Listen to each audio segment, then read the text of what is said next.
Bonjour à tous et bienvenue pour cette nouvelle vidéo. Qui n'a jamais eu envie d'aller caresser les tigres, nager avec les crocodiles ou encore gratouiller un cobra royal? Pas vous? Eh bien tant mieux, ça veut dire que vous êtes quand même un minimum sensé, contrairement à eux. Et quand je dis eux, je parle plus précisément de 2 champions du monde, qui ont décidé de rentrer dans l'enclos de 2 très grands prédateurs. Bon, après les personnes qui sont rentrées volontairement ou tombées dans des enclos, il y en a eu quand même un bon paquet. Mais aujourd'hui je vais vous raconter 2 histoires qui ont été filmées, mais qui, rassurez-vous, se finissent bien, autant pour les animaux que pour les 2 cinglés. Vous avez peut-être déjà vu ces vidéos, car elles datent un peu et sont facilement trouvables sur le net. Mais souvent elles sont mises comme ça, sans aucune explication. Donc j'essaie d'en savoir plus sur les raisons qui ont motivé nos 2 protagonistes à frôler la mort. Et je vous dirai ce que j'ai trouvé à la fin de chaque histoire. Allez, à tout de suite.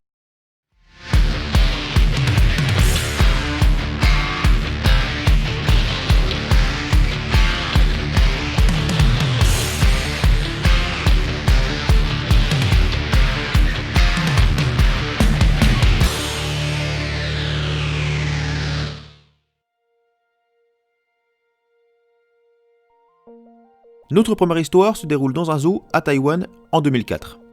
Les visiteurs qui sont devant l'enclos des lions ne savent pas qu'ils vont vivre un sacré moment, jusqu'à ce qu'ils voient un homme carrément sauter dans l'enclos des lions. Et qui va ensuite se diriger vers eux et commencer à leur parler. Bon, après, il n'y a qu'un lion et qu'une lionne dans l'enclos, et c'est d'ailleurs un peu sa chance. Très rapidement, le personnel du zoo est prévenu, qui lui prévient les pompiers et les forces de l'ordre. Au début, les 2 lions ont l'air un peu paumés, ils comprennent absolument pas ce qui se passe et savent pas vraiment comment réagir. Ils savent pas s'ils doivent l'attaquer, le bouffer ou se barrer. Sauf qu'au bout d'un moment, le mal ça commence un peu à le gonfler, et ce qui doit arriver, arrive.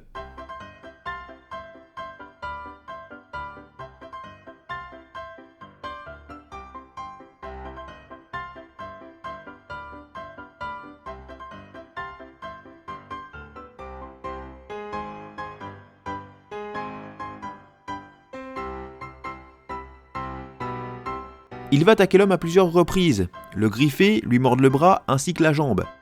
Et il va même finir par lui tirer la langue. Après, je sais pas du tout pourquoi il fait ça. Peut-être qu'il était pas bon. Et après ces attaques, l'homme décide de monter sur une pierre et de continuer à leur parler, tout en leur faisant de grands signes. Pas inquiet du tout.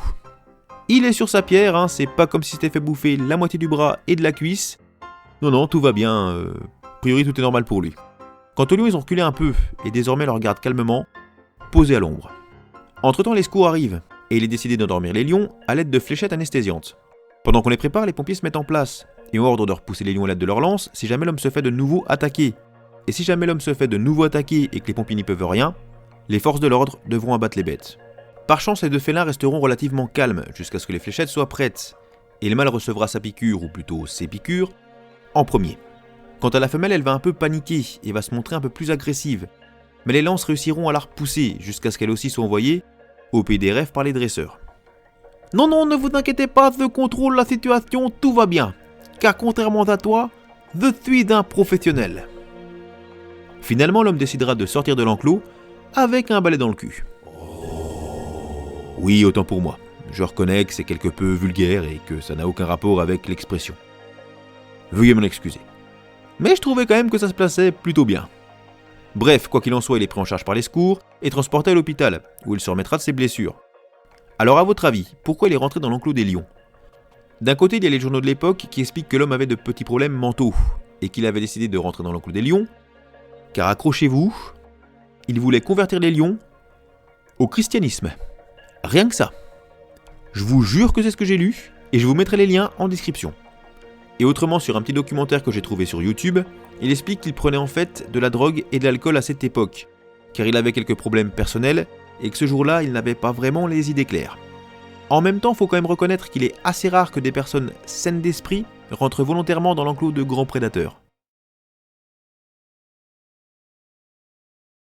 Cette fois-ci, on part en Allemagne, du côté du zoo de Berlin, où les visiteurs vont là aussi passer un sacré moment. Car oui, rentrer dans l'enclos des lions, c'est déjà extrêmement dangereux, mais pourquoi se priver quand on peut faire encore plus dangereux? Et c'est sûrement ce que s'est dit cette femme, qui a décidé d'augmenter le niveau de difficulté en allant carrément nager avec les ours blancs. Alors pour ceux qui trouvent que c'est un animal magnifique, je suis d'accord avec vous, on dirait une grosse peluche qu'on a juste envie de serrer dans les bras. Sauf que non. Ce qu'il faut pas oublier, c'est que l'ours blanc, c'est une machine à tuer, avec une force de malade. C'est le plus gros ours de la planète avec l'ours Kodiak, qui sont tous deux de véritables forces de la nature.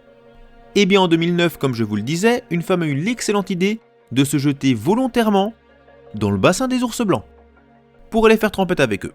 Donc elle s'est retrouvée dans le bassin, mais les ours n'y étaient pas, ils étaient ailleurs dans l'enclos. Mais pas grave puisqu'elle a décidé de nager jusqu'à eux. Et tout ça on le sait grâce aux visiteurs, témoins de la scène. Sauf que manque de bol pour elle, même si elle a fait ça car elle devait beaucoup aimer les ours blancs, eh bien eux devaient sûrement beaucoup l'aimer aussi.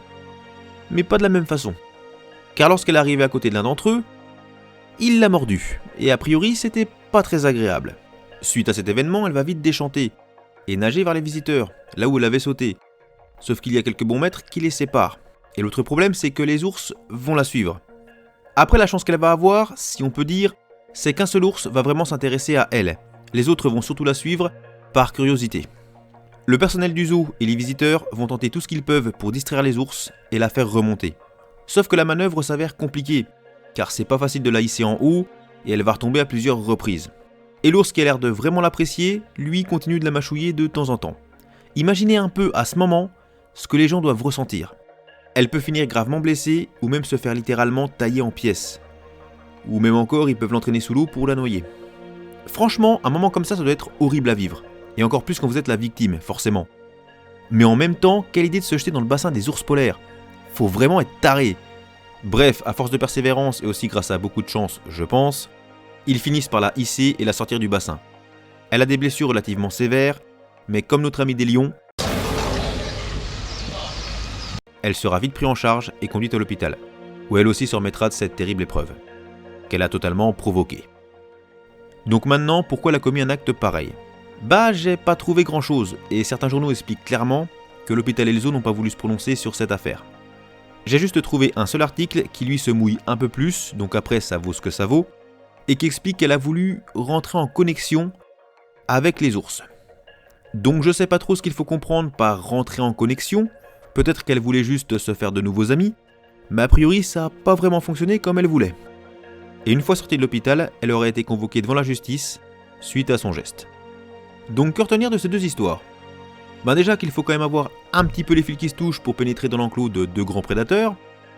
Et aussi, mais ça ce n'est que mon avis, la sécurité de certains zoos laisse quand même un petit peu à désirer, car je comprends pas qu'on puisse rentrer aussi facilement dans ce type d'enclos.